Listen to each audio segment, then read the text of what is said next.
मैं पहले अनंत विजय जी, पंकज शर्मा जी, आप लोगों के पास आ रहा हूं, उसके बाद राजनेताओं के पास जाता हूं, तब तक सुधांशु जी जुड़ जाएंगे। अनंत विजय जी, ये महाराष्ट्र का, मेरे को कल भी मैं बात कर रहा था कि पहली लड़ाई तो है उद्धव ठाकरे कांग्रेस को हराना, उसके बाद दूसरी लड़ाई, ज्यादा दिलचस्प लड़ाई हम पत्रकारों के लिए, and I am missing being, अभी तो नहीं, ये आज की, ये अभी प्रधानमंत्री बोलने वाले हैं 6 दीनदयाल उपाध्याय हमारे पे, उसके बाद जो लेट नाइट मीटिंग्स होती हैं, वो लेट नाइट चार्टर फ्लाइट जब दिल्ली में लैंड करती हैं 2-2.5 घंटे के लिए और फिर चली जाती हैं, उस बैठकों में जो होता है ना, as a reporter I miss that, कि भाई सर यहां होगा ये पोर्टफोलियो, ये नहीं होगा, एक फ्लाइट नागपुर से उड़ रही है, एक फ्लाइट बॉम्बे से उड़ रही है, सुबह 5 बजे वापस चले जा रहे हैं, ये सब जो खेल तमाशा होता है, ये सब राजनीतिक खेल तमाशा है, बट इट्स वेरी इंटरेस्टिंग, और इसमें बहुत परम्यूटेशन कॉम्बिनेशन अगले 10 साल की देखी जाती है।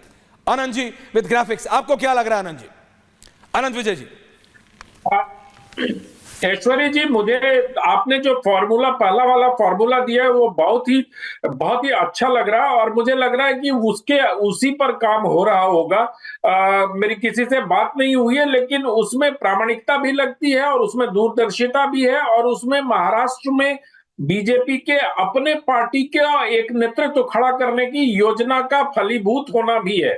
तो मुझे लगता है कि देवेंद्र फडणवीस को वहां रखा जाएगा, क्योंकि जो दूसरा आपने दिया है कि उनको केंद्र में लाके पार्टी अध्यक्ष बनाया जाएगा, तो मुझे नहीं लगता कि जिस प्रकार से इस वक्त देश में ओबीसी की राजनीति हो रही है, उस ओबीसी की राजनीति में देवेंद्र फडणवीस जैसे ब्राह्मण नेता का कोई संभावना पार्टी अध्यक्ष के तौर पर बनती है। मुझे लगता है कि पार्टी अध्यक्ष पद पर किसी ओबीसी नेता को ही रखने के बारे में विचार किया जाएगा। इसलिए देवेंद्र फडणवीस, और उन्होंने साबित भी किया, आप देखिए 5 साल तक जो व्यक्ति मुख्यमंत्री के पद पर रहा, उसके बाद आपने उसको उप मुख्यमंत्री बना दिया, और 2.5 साल तक उसने काम करने के बाद, मतलब इसी को कहते हैं भारतीय जनता पार्टी में पद नहीं दायित्व होता है, उस दायित्व का निर्वहन करने के बाद उस व्यक्ति ने एक बार फिर से अपने आप को साबित किया कि नहीं, महाराष्ट्र में उनकी लोकप्रियता है, और उनके बूते पर, उनके सांगठनिक कौशल के बूते पर, मतलब भारतीय जनता पार्टी के जो बहुत सारे कारण जीतने में, उसमें सबसे प्रमुख कारण देवेंद्र फडणवीस का चेहरा और देवेंद्र फडणवीस का सबको साथ लेकर चलने की सांगठनिक क्षमता सब एक बड़ा कारक है। तो मुझे लगता है कि देवेंद्र फडणवीस को वहां मुख्यमंत्री के तौर पर रखकर भारतीय जनता पार्टी, और ये देखिए कि एक तीसरी बार भारतीय जनता पार्टी वहां सत्ता में आई है, और सबसे बड़ी बात यह है कि हरियाणा में भी हमने देखा और महाराष्ट्र में भी हमने देखा कि जब तीसरी बार पार्टी सत्ता में आ रही है तो हिस्टोरिक मैंडेट के साथ आ रही है।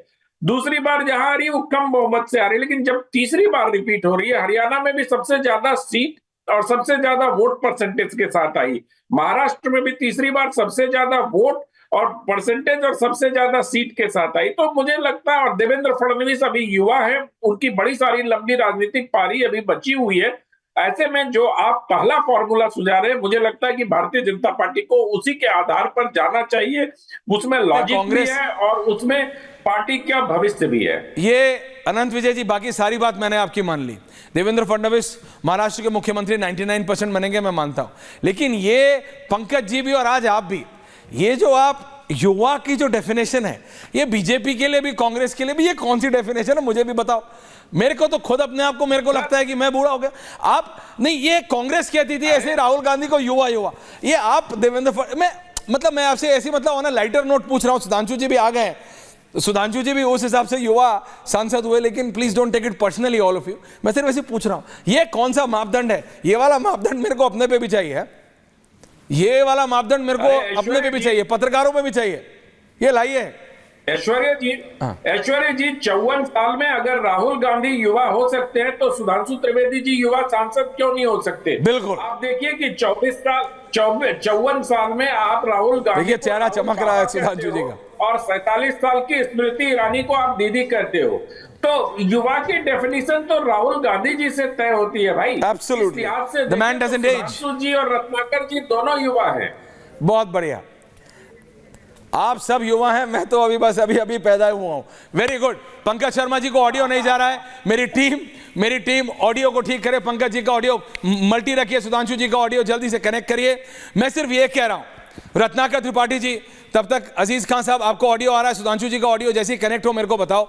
मैं रत्नाकर जी के पास जा रहा हूं। रत्नाकर जी, आपको समझ आ रहा है what's in principally wrong with Congress party? Sudhanshu ji का ऑडियो ठीक हो गया क्या? शर्मा, रत्नाकर जी के पास जाता हूं, 30 सेकंड पे सुधांशु जी के पास जा रहा हूं। रत्नाकर जी, आपको समझ आ रहा है कांग्रेस के साथ क्या प्रॉब्लम है? कितनी सीटें हैं आपकी? कितनी सीटें हैं कांग्रेस की महाराष्ट्र में? आप समझ रहे हैं Ratnakar ji? There is some serious problem. आप समझ क्यों नहीं रहे हैं? ये राहुल गांधी की स्ट्रैटेजी, ये सब नहीं चलेगा। चाचा सोरोस नहीं जिताएंगे, अडानी अंबानी को गरिया के दिखा के आप इलेक्शन नहीं जीतेंगे दादा। रत्नाकर जी,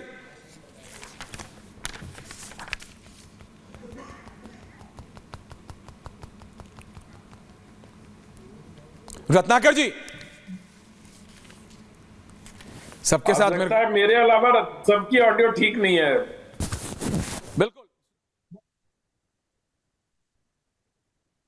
जो है ज्यादा सुधांशु जी, आपको आवाज आ रही है? खराब होता। सुधांशु जी, कैन यू हियर मी? अजीज खान साहब,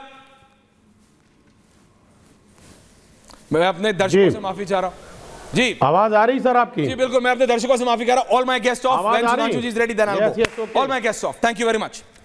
Sharma, if you can't direct, don't. Yes. All my guests off, thank you very much. All my guests off, Sudhanshu. All my guests off, thank you very much. दर्शकों, give me 1 minute.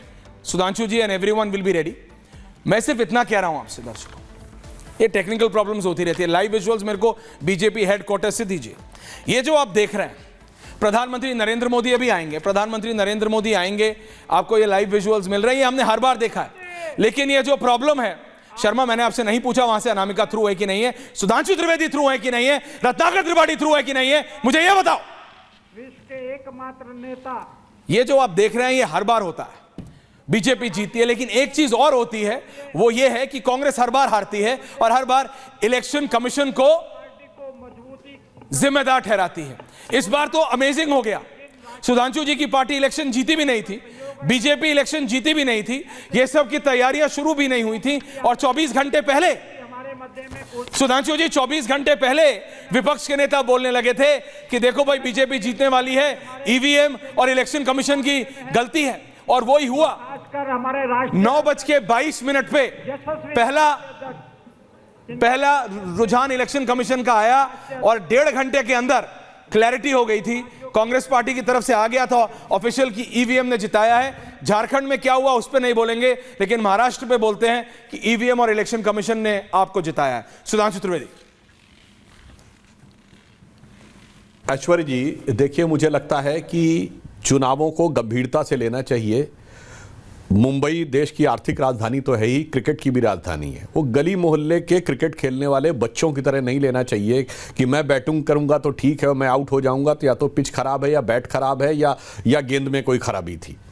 और मैं गंभीरता से कहना चाहूं कि अगर आप उत्तर से दक्षिण तक देखें तो विपक्ष के आरोप बड़े विचित्र हैं कि ईवीएम ने जम्मू कश्मीर और पंजाब में बहुत अच्छा काम किया, हरियाणा में खराब काम किया, उसने हिमाचल में अच्छा काम किया, उत्तराखंड में खराब काम किया, दिल्ली में अच्छा काम किया, उत्तर प्रदेश में खराब काम किया, राजस्थान में 2018 में अच्छा काम किया, 2023 में गड़बड़ काम किया, फिर उसने ईवीएम ने गुजरात, महाराष्ट्र और मध्य प्रदेश में बड़ा खराब काम किया, मगर तेलंगाना और कर्नाटक में बहुत अच्छा काम कर दिया, फिर बंगाल में अच्छा काम किया और असम में गड़बड़ कर दिया, मगर तमिलनाडु और केरल में बहुत अच्छा काम किया। मुझे लगता है देश की जनता को पप्पू समझने की भूल विपक्षी दलों को नहीं करनी चाहिए कि आप जिग जैग कर्व ड्रॉ करेंगे और अपनी सुविधा के अनुसार जहां पे जो अच्छा लगेगा तो वहां पे ईवीएम सही थी और जहां दूसरी जगह गलत थी। मुझे लगता है इसी कारणों से यह समस्या आती है। ईमानदारी से पराजय का विश्लेषण करना चाहिए। हम 2 सीटों की पार्टी भी रहे हैं और हमने ईमानदारी से उन चीजों का विश्लेषण करके आगे बढ़े हैं। तो मुझे लगता है यह कहना बचकाना भी है और शातिराना भी है। बचकाना इसलिए कि देश की जनता इसे बचकाना मानती है, और शातिराना इसलिए कि आप जाने में या अनजाने में उन ताकतों के हाथ में खेल जाते हैं जो भारत में लोकतंत्र को कमजोर देखना चाहते हैं।